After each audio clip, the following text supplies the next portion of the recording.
बिस्मिल्लाहिर्रहमानिर्रहीम। अस्सलाम वालेकुम नाज़रीन, आप यूट्यूब चैनल देख रहे हैं।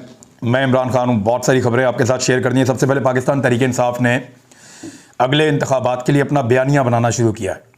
जैसे बयानिया बनता है कि हकीकी आज़ादी, इमरान खान साहब ने कहा था कि हकीकी आज़ादी का मार्च होगा और फिर लोगों ने उस पर रिस्पॉन्ड किया।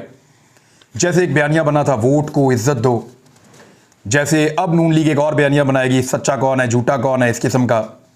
तो ऐसे बयानिए बनते हैं मुख्तलिफ पॉलिटिकल पार्टीज़ के, मजहबी सियासी जमातों के अपने बयानिए होते हैं। और ऐसे ही अब इमरान खान साहब अगले इंतखाबात के लिए अपना बयानिया बनाएंगे जिसके ऊपर उनको इलेक्शन लड़ना है। इतना कुछ मैसर आ गया उनको 8 महीने में अपना बयानिया बनाने के लिए कि मल्टीपल चीज़ें इकट्ठी हो गई जिनको अपने बयानिए में वो शामिल कर सकते हैं। इस बयानिए के बारे में आपको बताता हूँ। IG सिंध का एक मुकालमा है जो अदालत में हुआ सिंध हाई कोर्ट के जजेस के साथ। बड़ा अफसोसनाक वाक़या है। इसकी तफसीलात मैं आपको बताता हूँ। मुराद सईद की जो लेटर है जो उन्होंने लिखा है सदर पाकिस्तान को, उसमें जो इमरान खान साहब ने ट्वीट किया और वो क्या कह रहे हैं इसके बारे में बताता हूँ। और कुछ हकायक मैंने आपको पिछले वीलॉग में बताए थे, उनकी तफसीलात मैं अब आपको बताऊँगा कि पाकिस्तान तहरीक इंसाफ और PMLN की और पीपल्स पार्टी की जो हुकूमतें हैं उनका मवाजना रोज़गार के हवाले से क्या रहा। सबसे पहले तो आप ये देखें कि जो IG सिंध वाला वाक़या है उसकी तरफ आ जाएं, फिर मैं बाकी चीज़ें आपको बयानिया वाली बताऊंगा। जो आदम सवाती साहब वाला केस है वो अब बलूचिस्तान के अंदर से तो रिजॉल्व हो गया। उसके बाद ये चला जाता है सिंध हाई कोर्ट में अब, क्योंकि सिंध में जो मकामी अदालत है उन्होंने 3 दिन का रिमांड दे दिया आदम सवाती का।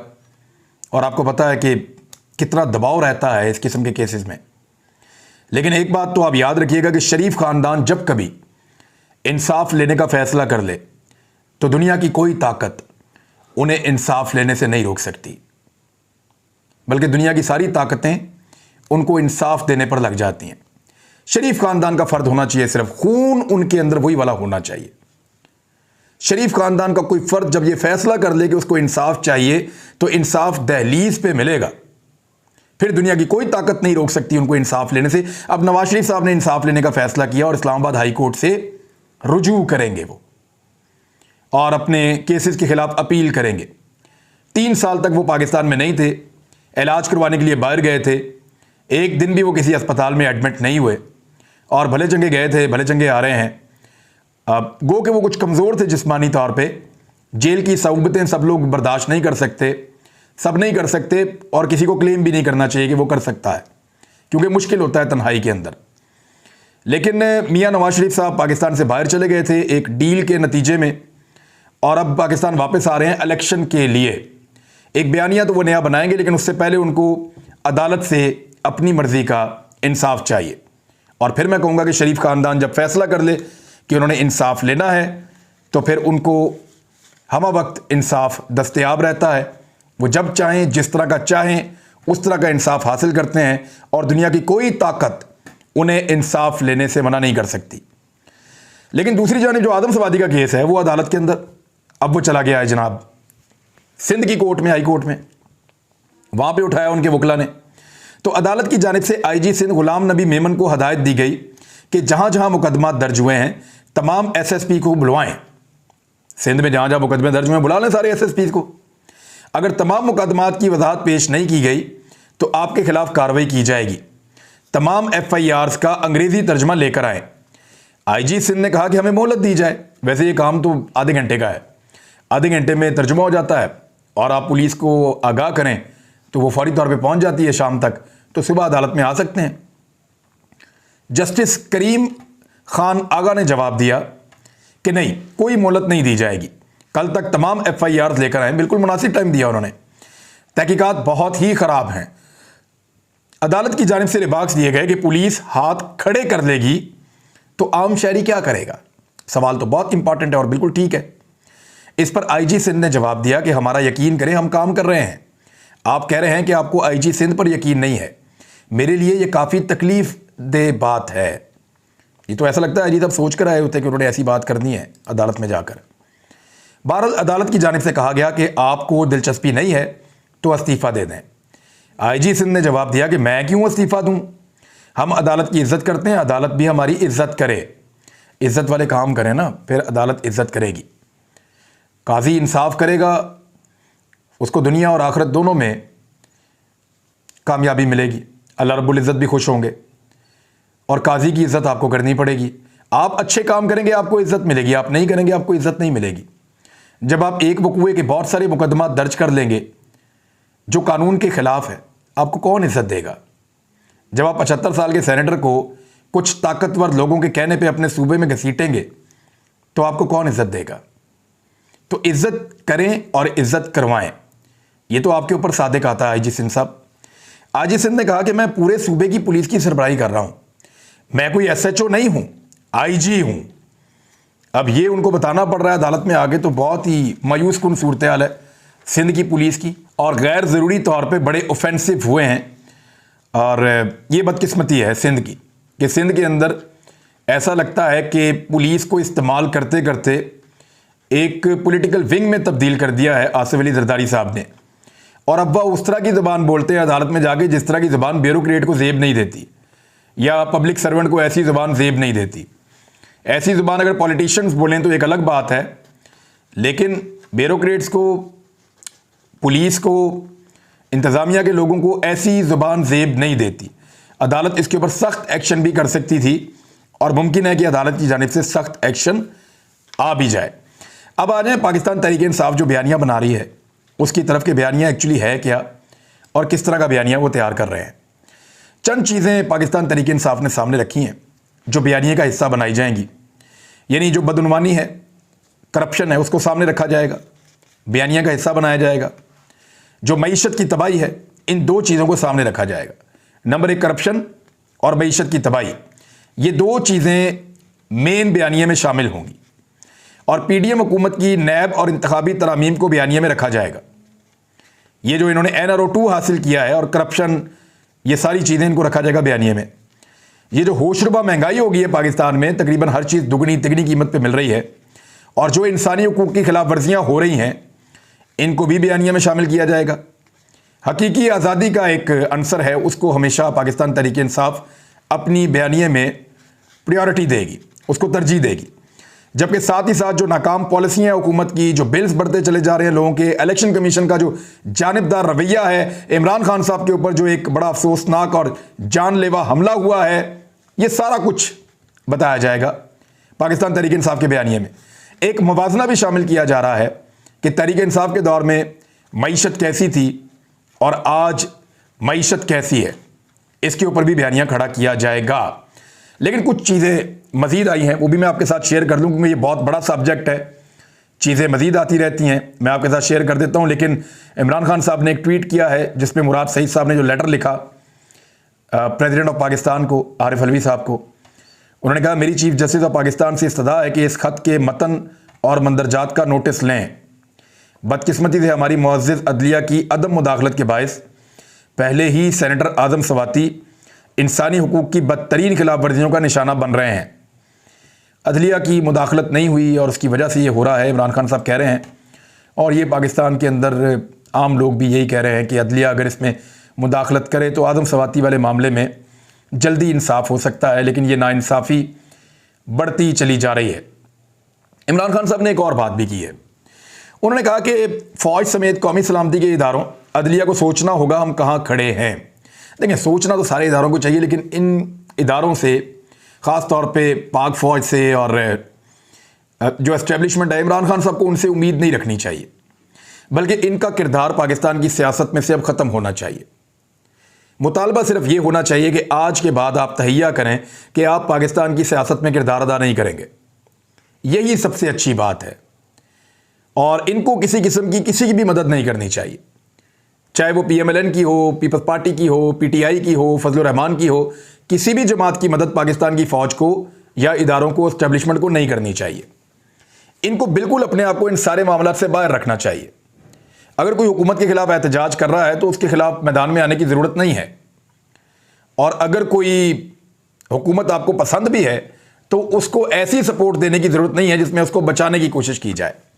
किसी के बंदे पूरे करवाने या किसी के बंदे कम करने, उसकी भी ज़रूरत नहीं है। इंतखाबात के अंदर मुदाखलत करने की भी ज़रूरत नहीं है। सियासतदानों को नंगा करने की, टॉर्चर करने की भी ज़रूरत नहीं है। सहाफ़ियों को दबाने की भी ज़रूरत नहीं है। जितना ज़्यादा अपने आप को सियासत से और सियासी मामलात से पाकिस्तान की इस्टेब्लिशमेंट दूर करेगी, उनकी इज्जत में उतना ज़्यादा इजाफा होता चला जाएगा। जनरल बाजवा साहब ने इस कौम का बड़ा दिल दुखाया एक जुमला बोलकर, जब उन्होंने कहा कि इंडिया के अंदर इंसानी हकूक़ की खिलाफ वर्जियाँ होती हैं तो उनकी कौम तो बहुत अच्छी है, वो तो ऐसे नहीं करती, तो पाकिस्तान के अंदर तो कम होती हैं, तो अब हमें तो कौम भी अच्छी नहीं मिली, जो उनका कहने का मतलब था। तो बात यह है, जितना पाकिस्तान की कौम अपनी फ़ौज से प्यार करती है, रोमांस करती है, उतना दुनिया में कहीं और नहीं करती कोई और कौम। अफसोस ये है कि वो प्यार जनरल बाजवा के हिस्से में नहीं आया और उन्होंने अपने हिस्से का प्यार जो है वो चंद लोगों पे कुर्बान कर दिया, या चंद ख्वाहिशात पे, या चंद ज़िद या अना के हाथों उन्होंने अपना प्यार जो कौम का है वो कुर्बान कर दिया।